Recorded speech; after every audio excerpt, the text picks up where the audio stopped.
is another concern video po. Ang sabi niya is, Good AM, Ma'am Cherryl. May concern lang po ako na gusto ko pong mabigyan ng kasagutan.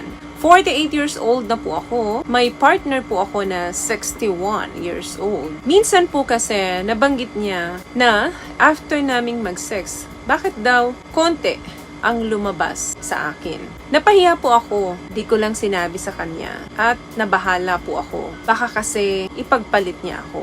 Bakit nga po ba, ma'am? Samantalang nag-orgasm naman po ako at madulas pa naman po. Please po, need ko malinawan kung bakit ganito po. Salamat po and God bless. Hi sa'yo. Alam mo, hindi talaga pare-pareho minsan yung fluids na lumalabas sa katawan natin sa tuwing tayo ay nagkakaroon ng big O. Lalo na kung very active tayo dito. Like, ginagawa natin ito halos every day. Of course, hindi makakapag-accumulate ng maraming fluids yung katawan natin para makapaglabas ito ng marami dahil madalas mo namang inilalabas ito. Kaya normal lang talaga na minsan konti yung fluids na lumalabas sa atin. Wala namang masama doon. So kung dati naman halos isang kutsara yung lumalabas sa'yo. Then ngayon, tuwing nagtatali kayo, minsan na nga lang pero konting-konti pa. Pag ganyan, possible na nasa menopausal stage ka na kasi 48 years old ka na. Kasi kapag nasa menopausal stage na tayo or menopause na tayo, nandyan na yung dryness, kasama na dyan na konti na lang din yung lumalabas na fluid sa atin. Because of aging na rin. Pero huwag kang mag-alala dahil marami man lumalabas sa'yo or konti man ang lumalabas sa'yo, kung lolokohin ka ng partner mo,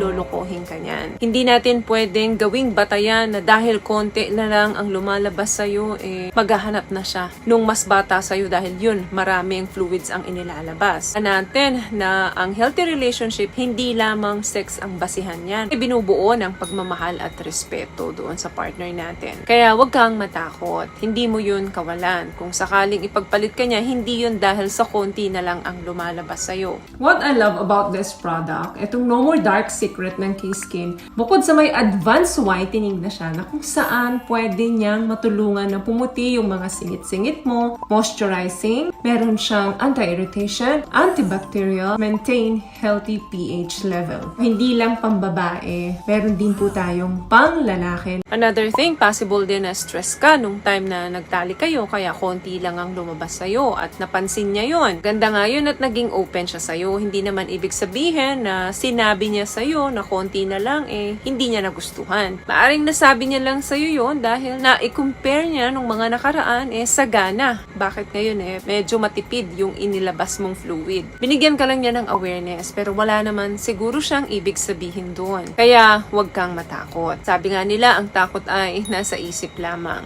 Sa lalaki nangyayari din po ito na konti na lang yung volume ng sperm na lumalabas sa kanila. Yung mga cause naman na kadalasan nun, bukod sa nagkakaedad na, nandyan yung low testosterone or minsan naman meron ng diabetes. Meron din yung mga nagka-COVID noon. Napansin nila na bakit after nila magka-COVID, may after effect na bumaba na yung volume ng sperm nila. Lahat po yan, usaping volume o dami ng semen na lumalabas sa atin, lahat po yan ay treatable. Ang kailangan nyo lang po ay makipag-usap sa inyong mga doktor. Kung yan lang naman ang inaalala ninyo, bakit ngayon ay konti na lang ang lumalabas, noon marami. Lahat po yan ay may solusyon. Kumonsulta kayo sa inyong mga doktor para mabigyan kayo ng tamang gamot na ititake ninyo para bumalik yung saganang patubigan dyan na lumalabas sa atin. Huwag pong matakot. Huwag mag-overthink. Yung mga bagay na hindi naman nangyayari, huwag nating isipin, huwag nating alalahanin. Kasi the more na na-stress tayo, nako, mas lalong kukonti ang lumalabas dyan sa'yo. Enjoy lang yung mga ganyang moment habang kaya pa ng katawan natin. So yun lamang guys ang video natin for today. I hope nakapagbigay po ako ng tips sa inyo. At kung nagustuhan yung ating video, please give it a thumbs up, comment down below, and also share this video na rin po sa mga kaibigan na sa tingin yung matutulungan ng video natin. Once again, palagi po kayong mag-iingat at palagi po kayong manalangin. Thank you guys for watching and see you on our next one. Always love yourself and be a blessing. Bye!